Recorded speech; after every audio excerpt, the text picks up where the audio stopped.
नमस्कार दोस्तों, क्या आप ऐसा बिजनेस बनाना चाहते हैं जो आपके बिना भी चल सके? अगर हां, तो ये वीडियो आपके लिए है।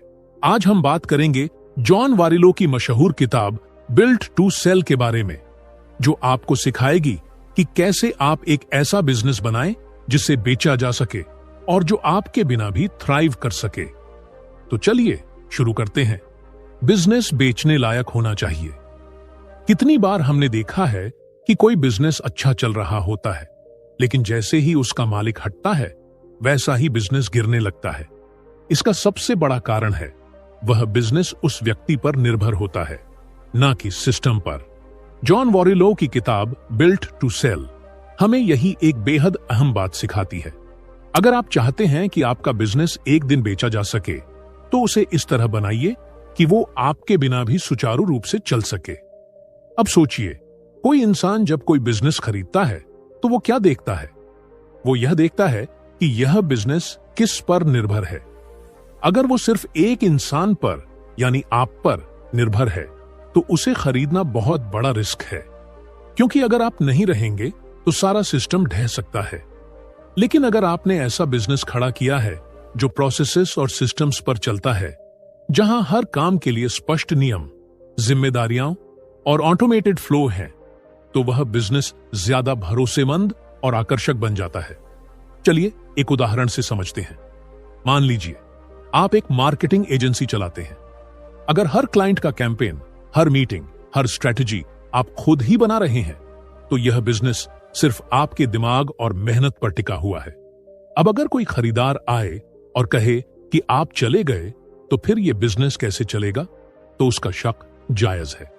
लेकिन अगर आपने एक मजबूत टीम बनाई है, हर सर्विस के लिए स्टेप बाय स्टेप प्रोसेस बनाए हैं, जैसे क्लाइंट ऑनबोर्डिंग का form, automated email follow-ups, ad campaign templates, performance review checklist, तो वो देखेगा कि यह बिजनेस व्यक्ति आधारित नहीं बल्कि सिस्टम आधारित है। यानी अब वो किसी और के लिए भी चल सकता है, सिर्फ आप पर निर्भर नहीं है। और यहीं से आपका बिजनेस बेचने लायक बनता है।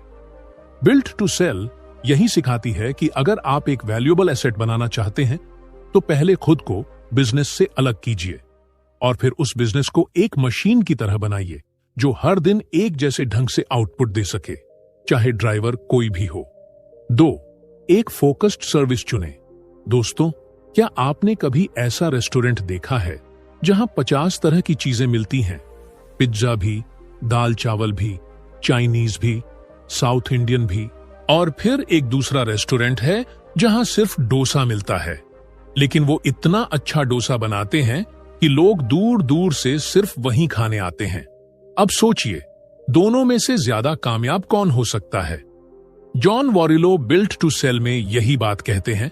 बहुत सारी सर्विस देने से बेहतर है एक ऐसी सर्विस में एक्सपर्ट बनना जो सबको याद रहे। जब आप बहुत सारी सर्विसेज देने लगते हैं तो आप जनरलिस्ट बन जाते हैं, यानी सब कुछ थोड़ा थोड़ा जानते हैं। लेकिन जब आप सिर्फ एक सर्विस पर ध्यान देते हैं और उसमें एक्सपर्ट बनते हैं, तब आप स्पेशलिस्ट कहलाते हैं। अब सवाल है, स्पेशलिस्ट बनना क्यों जरूरी है? एक, ग्राहकों को भरोसा होता है। जब आप एक चीज में माहिर होते हैं तो क्लाइंट को लगता है कि आप उनकी जरूरत को बेहतर समझते हैं। वो आप पर ज्यादा भरोसा करते हैं और बार बार आपके पास ही आते हैं। 2, आप प्रीमियम चार्ज कर सकते हैं। स्पेशलिस्ट होने का मतलब है कि आप रेयर हो, यानी आप आम नहीं हैं, और मार्केट में रेयर चीजों की कीमत ज्यादा होती है। 3, ऑपरेशंस आसान होते हैं। जब आप एक ही सर्विस बार बार करते हैं तो उसमें एफिशिएंसी आ जाती है। आप प्रोसेस तैयार कर सकते हैं, टीम ट्रेन कर सकते हैं और ऑटोमेशन ला सकते हैं। एक उदाहरण से समझते हैं। मान लीजिए आप एक डिजाइन एजेंसी चलाते हैं और आप वेबसाइट, लोगो, ब्रांडिंग, सोशल मीडिया पोस्ट सब कुछ बनाते हैं। हर क्लाइंट की जरूरत अलग होती है, हर प्रोजेक्ट नया होता है, हर बार नई रणनीति बनानी पड़ती है। इसमें बहुत टाइम और एनर्जी लगती है और स्केल करना भी मुश्किल होता है। लेकिन अगर आप कहते हैं कि हम सिर्फ ई-कॉमर्स वेबसाइट्स बनाते हैं शॉपिफाई पर, तो आप एक नीच में मास्टर बनते हैं। अब आपके पास ऐसा स्किल सेट, टूल्स और टेम्पलेट्स होंगे जो बार बार इस्तेमाल किए जा सकते हैं।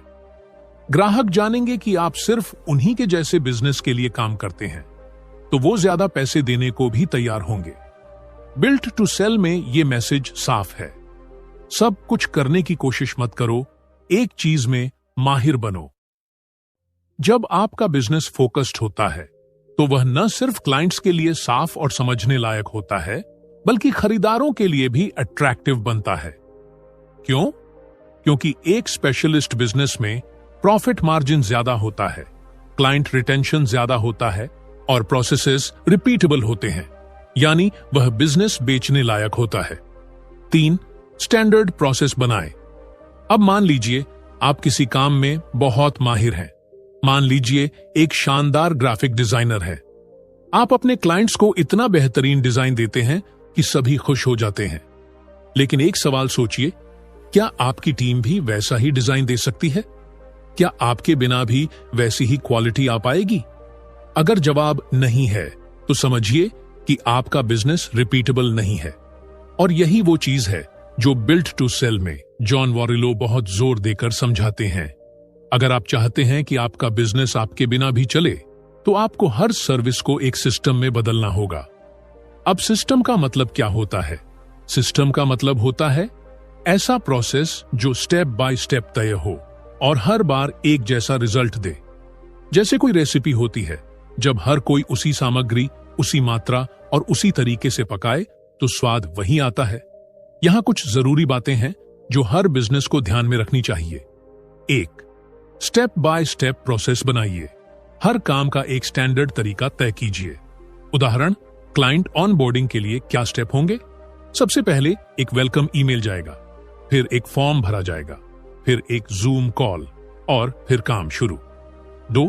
डॉक्यूमेंटेशन तैयार कीजिए। हर टास्क, हर सर्विस, हर डिलीवरी प्रोसेस को लिखित रूप में तैयार कीजिए।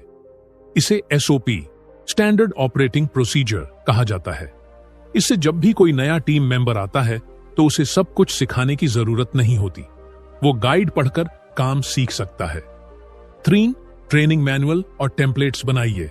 क्या आपके बिजनेस में बार बार एक जैसे काम होते हैं, जैसे प्रस्ताव बनाना, बिल भेजना, रिपोर्ट तैयार करना? तो क्यों ना इसके लिए टेम्पलेट्स बनाएं। इससे समय बचेगा, कंसिस्टेंसी आएगी और ह्यूमन एरर कम होगा। 4. टेक्नोलॉजी का इस्तेमाल करें। जहां मुमकिन हो ऑटोमेशन टूल्स का इस्तेमाल करें, जैसे CRM system, email automation, project tracking tools. इससे आपको हर बार मैन्युअली काम नहीं करना पड़ेगा। उदाहरण, मान लीजिए आप एक वीडियो एडिटिंग एजेंसी चला रहे हैं। हर बार क्लाइंट से रॉ फुटेज लेना, फीडबैक लेना, डिलीवरी करना, ये सब अगर मैन्युअली किया जा रहा है तो आप हर बार थक जाएंगे। लेकिन अगर आपने एक ऐसा सिस्टम बनाया जहां क्लाइंट को एक फॉर्म भरना है, फिर टीम को एक चेकलिस्ट मिलती है, फिर प्री डिफाइंड एडिटिंग स्टेप्स होते हैं और क्लाइंट को एक फीडबैक फॉर्म, तो पूरी कंपनी स्मूथली चलेगी, चाहे आप छुट्टी पर हों या किसी और प्रोजेक्ट में बिजी। जॉन का साफ कहना है, अगर आप अपने काम को रिपीटेबल और प्रेडिक्टेबल नहीं बना सकते तो आप उसे किसी और को सौंप नहीं सकते, और जब आप सौंप नहीं सकते तो आप बेच भी नहीं सकते। यानी स्टैंडर्ड प्रोसेस बनाना सिर्फ सुविधा नहीं है, ये आपके बिजनेस की वैल्यू बढ़ाता है। 4. एक मजबूत टीम बनाएं। दोस्तों, एक बहुत बड़ी गलती जो ज्यादातर बिजनेस मालिक करते हैं, वो ये सोचते हैं कि अगर मुझे सब कुछ आता है तो मैं ही सब कुछ कर लूंगा। शुरुआत में ये सोच ठीक लगती है, क्योंकि फाउंडर पैशनेट होता है, मेहनती होता है और सब कुछ परफेक्ट करना चाहता है। लेकिन यहीं से एक बहुत बड़ी रुकावट खड़ी हो जाती है। बिल्ट टू सेल हमें सिखाती है कि अगर आप हर चीज खुद ही करते रहेंगे तो आप एक बिजनेस के मालिक नहीं, बल्कि उसमें नौकरी करने वाले बन जाते हैं। अगर आप सच में चाहते हैं कि आपका बिजनेस बड़ा बने और एक दिन कोई उसे खरीदे, तो आपको अपने आसपास एक मजबूत और जिम्मेदार टीम बनानी ही होगी। सबसे पहले रोल्स को क्लियरली डिफाइन करें। हर इंसान को पता होना चाहिए कि उसका काम क्या है। सिर्फ ये कहना कि तुम सब संभाल लेना काफी नहीं है। जैसे क्लाइंट से कौन बात करेगा, प्रोजेक्ट को कौन मैनेज करेगा, डिलीवरी की जिम्मेदारी किसकी होगी, ये सब साफ होना चाहिए। 2. डेलीगेशन का हुनर सीखिए। अगर आप हर छोटी छोटी चीज खुद ही करेंगे तो आप बिजनेस नहीं बढ़ा पाएंगे। काम को सही लोगों को सौंपिए और भरोसा कीजिए। शुरुआत में गलतियां होंगी, लेकिन वही उनकी सीख बनेंगी। 3, एम्पावर करें, सिर्फ सुपरवाइज नहीं। एक अच्छी टीम सिर्फ आपके आदेशों का इंतजार नहीं करती, वो खुद सोचती है, फैसले लेती है और इनिशिएटिव लेती है। इसके लिए आपको अपनी टीम को ऑटोनॉमी देनी होगी, यानी खुद निर्णय लेने की आजादी। इससे टीम ओनरशिप महसूस करती है और परफॉर्मेंस बेहतर होती है। 4, ट्रेन करें और ग्रो करने दें। आप जैसे जैसे अपनी टीम को गाइड और ट्रेन करते हैं, वे वैसा ही सोचने और करने लगते हैं जैसा आप करते हैं। इसका मतलब है कि आप अपनी सोच और क्वालिटी को दूसरों में ट्रांसफर कर रहे हैं, जो हर ग्रेट लीडर करता है। एक उदाहरण से समझते हैं। मान लीजिए आप एक डिजिटल मार्केटिंग एजेंसी चला रहे हैं। आप खुद ही क्लाइंट से मिलते हैं, सोशल मीडिया पोस्ट बनाते हैं, एड्स चलाते हैं, रिपोर्ट बनाते हैं, सब कुछ। अब अगर आप बीमार हो जाएं या 2 हफ्तों के लिए छुट्टी पर चले जाएं, तो क्या कंपनी रुकेगी? लेकिन अगर आपने एक टीम बनाई है, एक क्लाइंट मैनेजर जो मीटिंग्स ले, एक क्रिएटिव हेड जो कंटेंट बनवाए, एक एड स्पेशलिस्ट जो कैंपेन्स मैनेज करे और एक एडमिन जो रिपोर्ट्स बनाए, तो आप चाहे वहां हो या ना हो, बिजनेस चलता रहेगा। और वही असली कामयाबी है। जॉन वॉरेलो का साफ संदेश है, एक ऐसा बिजनेस बनाओ जो आपके ऊपर निर्भर ना हो, बल्कि एक टीम के सिस्टम पर चले। क्योंकि जब कोई खरीदार आपके बिजनेस को देखता है, तो वो ये नहीं देखता कि आप क्या कर सकते हैं, वो देखता है कि ये बिजनेस आपकी गैर मौजूदगी में भी कैसे चलता है। और जब आपकी टीम जिम्मेदारी उठाने लगती है, तब आप एक मैनेजर से ओनर बनने लगते हैं। तब आपका बिजनेस सिर्फ एक काम नहीं, बल्कि एक वैल्यूएबल एसेट बन जाता है। 5, क्लाइंट डिपेंडेंसी कम करें। अब सोचिए, आपके पास एक बहुत बड़ा क्लाइंट है जो आपकी 70% इनकम ला रहा है। वो हर महीने प्रोजेक्ट देता है, टाइम पर पेमेंट करता है और आपकी टीम भी उसी के काम में लगी रहती है। अब जरा कल्पना कीजिए, अगर वो क्लाइंट कल कह दे, अब हमें आपकी सर्विस की जरूरत नहीं है, तो क्या होगा? पूरा बिजनेस हिल जाएगा, है ना? बिल्ड टू सेल हमें एक बहुत बड़ा सबक देती है।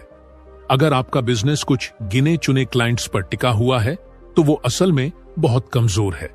यह बाहर से भले ही स्टेबल दिखे, लेकिन अंदर से वह एक बहुत बड़े रिस्क पर खड़ा होता है। 1, हाई क्लाइंट डिपेंडेंसी आकर हाई रिस्क। जब आपका 60%, 70% या 80% रेवेन्यू किसी एक या 2 क्लाइंट से आता है, तो आपका पूरा बिजनेस उनकी मर्जी पर चल रहा होता है। वो अगर बजट काट दें, एजेंसी बदल लें या अपनी इन हाउस टीम बना लें, तो आप एकदम से नुकसान में चले जाते हैं। दूसरी, डाइवर्सिफिकेशन जरूरी है। जैसे एक समझदार निवेशक अपने पैसे को सिर्फ एक स्टॉक में नहीं लगाता, वैसे ही एक समझदार बिजनेस ओनर अपनी इनकम को एक ही क्लाइंट पर निर्भर नहीं करता। आपको ज्यादा क्लाइंट्स चाहिए और अलग अलग इंडस्ट्रीज से। 3, छोटे लेकिन स्थायी क्लाइंट्स का नेटवर्क बनाइए। सिर्फ बड़े क्लाइंट्स के पीछे मत भागिए। कई छोटे लेकिन लगातार काम देने वाले क्लाइंट्स आपका कैश फ्लो ज्यादा स्टेबल बनाते हैं। 4, सेल्स और मार्केटिंग सिस्टम मजबूत कीजिए। नए क्लाइंट्स लाने के लिए आपको एक्टिव सेल्स चैनल चाहिए, जैसे referral network, content marketing, ads, webinars या कोल्ड आउटरीच, ताकि अगर एक क्लाइंट जाए तो दूसरा पहले से तैयार हो। 5, इंटरनल मैट्रिक्स ट्रैक करें। अपने बिजनेस का हेल्थ चेक करने के लिए एक मैट्रिक याद रखिए। कोई एक क्लाइंट आपका रेवेन्यू का कितना % लाता है। अगर यह 25% से ज्यादा है, तो आपको डिवर्सिफिकेशन पर तुरंत काम शुरू कर देना चाहिए। एक उदाहरण से समझते हैं। मान लीजिए आप एक सास मार्केटिंग एजेंसी चला रहे हैं और एक बड़ी कंपनी आपकी 80% इनकम देती है। फिर अचानक उनका नया CEO आता है और वो डिसीजन लेता है कि सारी मार्केटिंग इन हाउस करेंगे।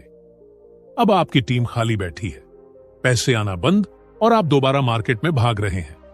लेकिन अगर आपके पास 10 ऐसे क्लाइंट होते जो 10% से 10% रेवेन्यू ला रहे होते, तो एक क्लाइंट के जाने से सिस्टम नहीं हिलता। जॉन वॉरेलो का यही संदेश है, क्लाइंट डिपेंडेंसी कम करके आप अपने बिजनेस को ज्यादा मजबूत और खरीदारों के लिए आकर्षक बनाते हैं, क्योंकि कोई भी खरीदार ऐसे बिजनेस में पैसा नहीं लगाएगा जो किसी एक ग्राहक के चले जाने से गिर सकता है। उसे चाहिए स्थिरता, भरोसा और सस्टेनेबिलिटी, और वो तभी आएगी जब क्लाइंट बेस डाइवर्सिफाइड हो। 6. खुद को सीईओ से ओनर में बदलें। अब तक हमने समझा कि एक सेल करने लायक बिजनेस बनाने के लिए हमें सिस्टम्स चाहिए, टीम चाहिए, प्रोसेस चाहिए और क्लाइंट डिपेंडेंसी नहीं होनी चाहिए। लेकिन अब हम आते हैं बिल्ट टू सेल का सबसे गहरा और सबसे जरूरी संदेश पर। अगर आप चाहते हैं कि आपका बिजनेस सच में बिक सके, तो आपको खुद को बिजनेस से अलग करना होगा, यानी आपको एक सीईओ से बदलकर ओनर बनना होगा। अब फर्क क्या है इन दोनों में? पहला, सीईओ क्या करता है? वो हर रोज ऑफिस में होता है, टीम को गाइड करता है, क्लाइंट्स से बात करता है, कभी अकाउंटिंग देखता है, कभी प्रोजेक्ट फॉलो अप करता है, यानी हर चीज में उसकी इन्वॉल्वमेंट होती है। 2, ओनर क्या करता है? वो बिजनेस को स्ट्रेटेजिकली चलाता है, सिस्टम्स बनाता है, सही लोग रखता है और ज्यादातर समय सोचता है इस बिजनेस को और कैसे ग्रो किया जाए या इससे पैसिव इनकम कैसे ली जाए। जॉन वॉरिलो कहते हैं, अगर आपका बिजनेस आपके बिना नहीं चल सकता तो वो बिजनेस नहीं है, वो बस एक हाई पेड जॉब है। तो अब सवाल उठता है, ओनर कैसे बने? आइए स्टेप बाय स्टेप समझते हैं।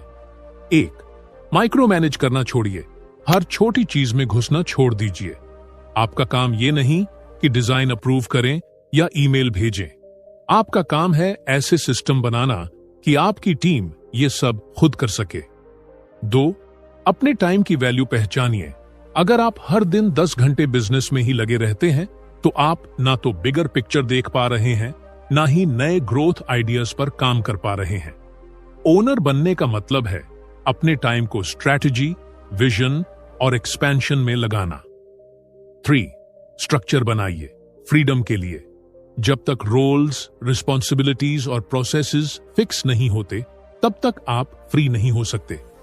जब सब कुछ सिस्टम से चलेगा, तभी आप धीरे धीरे खुद को रिप्लेस कर पाएंगे। 4, पासिव इनकम की सोच अपनाइए। ओनर का एक बड़ा गोल होता है बिजनेस से पैसा कमाना, चाहे वो उसमें काम करे या नहीं। यानी सिस्टम्स ऐसे बने कि आप कहीं छुट्टी पर हों, फिर भी इनकम आती रहे।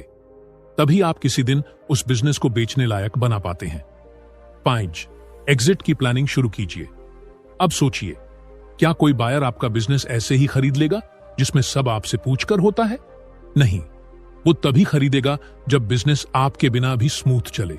इसलिए ओनर माइंडसेट मतलब है, मैं आज काम से हटूं, फिर भी बिजनेस चले और ग्रो करे। एक छोटा उदाहरण, मान लीजिए आपने एक मार्केटिंग एजेंसी बनाई और 3 साल बाद सब कुछ ऑटोमेट कर लिया। टीम चल रही है, क्लाइंट्स आ रहे हैं, डिलीवरी हो रही है और आप हफ्ते में बस एक बार रिपोर्ट देखते हैं। अब कोई बायर आएगा और बोलेगा, वाह, मुझे ये बिजनेस चाहिए, सब कुछ सेट है और फाउंडर की जरूरत भी नहीं। बस यही है बिल्ट टू सेल का अल्टीमेट गोल। ओनर बनने का मतलब है आपका दिमाग बिजनेस में हो, लेकिन आपकी मौजूदगी जरूरी ना हो। आप तभी फ्री होंगे, तभी बेच सकेंगे और तभी असली फाइनेंशियल फ्रीडम पाएंगे। तो दोस्तों, यही थी बिल्ट टू सेल की एक शॉर्ट लेकिन पावरफुल समरी। अगर आप एक ऐसा बिजनेस बनाना चाहते हैं